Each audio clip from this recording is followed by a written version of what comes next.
beef industry has long used scientific principles as the foundation for everything that we do. Because I want to make sure that we can raise cattle next year better than we did last year.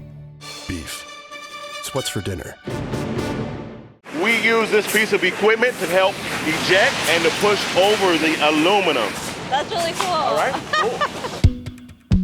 My name is Karen Garcia. I'm a reporter with the LA Times utility team, and we are at the Athens Recycling Facility in Sun Valley, and this is where the City of LA's recycling goes.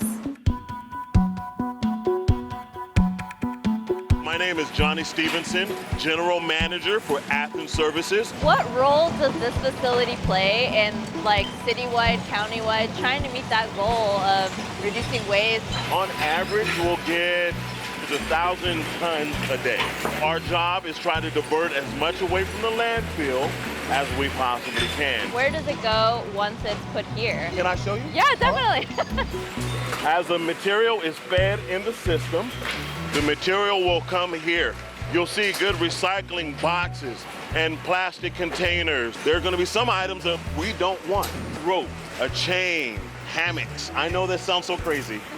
And the one we see so much, Karen, all year long, Christmas lights. That's not something that we want because it gets wrapped up and it causes an issue at that point. So next, we're going to our paper fines. And because it's set at 36 degrees, bottles and cans, they can't make that climb. They roll backwards and they'll go on to their own line over here.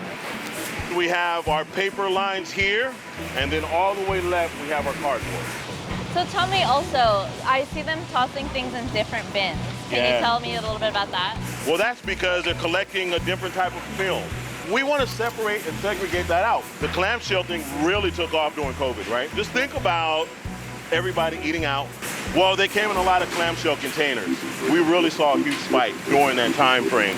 During the pandemic is a real increase in the amount of waste that's landfilled. And I think what that is just the single-use lifestyle became more prevalent, and we unfortunately landfilled 41 million tons of waste in 2021.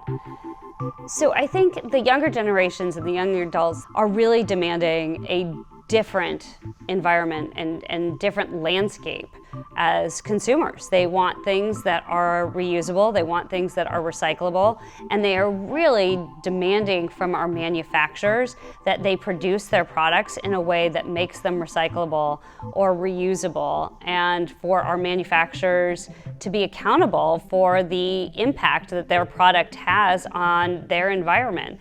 Governor Newsom introduced in his January budget a zero waste plan for the state of California. Just think about if we could craft a roadmap for the next 10 years on how to create an environment, a landscape, where we are no longer landfilling, but that everything is manufactured and produced and reproduced for the next life and the life after that, we could change the world. If you look at the bottom of a plastic, you notice there's a number at the bottom, right? So this particular piece of equipment is looking for the number 1, okay? And as it comes across, it will shoot it over and send it to our quality control. There's not a market for 3, nobody wants it. 4s, 6, and 7s, we're working to develop that, but right now there's not a good marketplace for it. After touring the Athens Recycling Facility in Sun Valley, we really wanted to get into the nuts and bolts of what actually goes into our blue bin and what shouldn't be in there. How are residents in the City of LA, how's the City of LA doing with our recycling? The amount of waste going to landfills is unsustainable. And I think that's really why we're here today. We need to move towards zero waste, and LA is making great strides in doing that. But the amount that goes to landfills right now, methane generated from that waste is equivalent to over 20 million cars per year. Part of the problem is that people engage in what we call wishcycling. They're hoping a lot of things can be recycled that in fact cannot be recycled. What are the conversations you're having with residents surrounding recycling and packaging? They ask, the lid on or off, and why? Everybody I talk to wants to do the right thing by the environment and by our purchasing. We don't want to feel like the bad guy because we have to purchase things. Paper isn't just office paper, for example. It's newspapers, it's magazines, but think about all the boxes that you purchase. Facial tissue, cereal. This part is obviously greasy and dirty, so you would tear that off. That would go into your green bin now, but the clean part could go into your blue bin. Food packaging, right? Cosmetic packaging, toothpaste boxes. Papers and organic, we have to keep it out of the landfill. So let's look into plastics. So we don't take bags, we don't take wraps like that. That's probably the single biggest change in our recycling program over the years. We've become much more selective. We take plastics 1, 2, and 5 now. If it's not a 1, 2, and 5, what should the person do with it? I think you reuse it. Put a sandwich in it.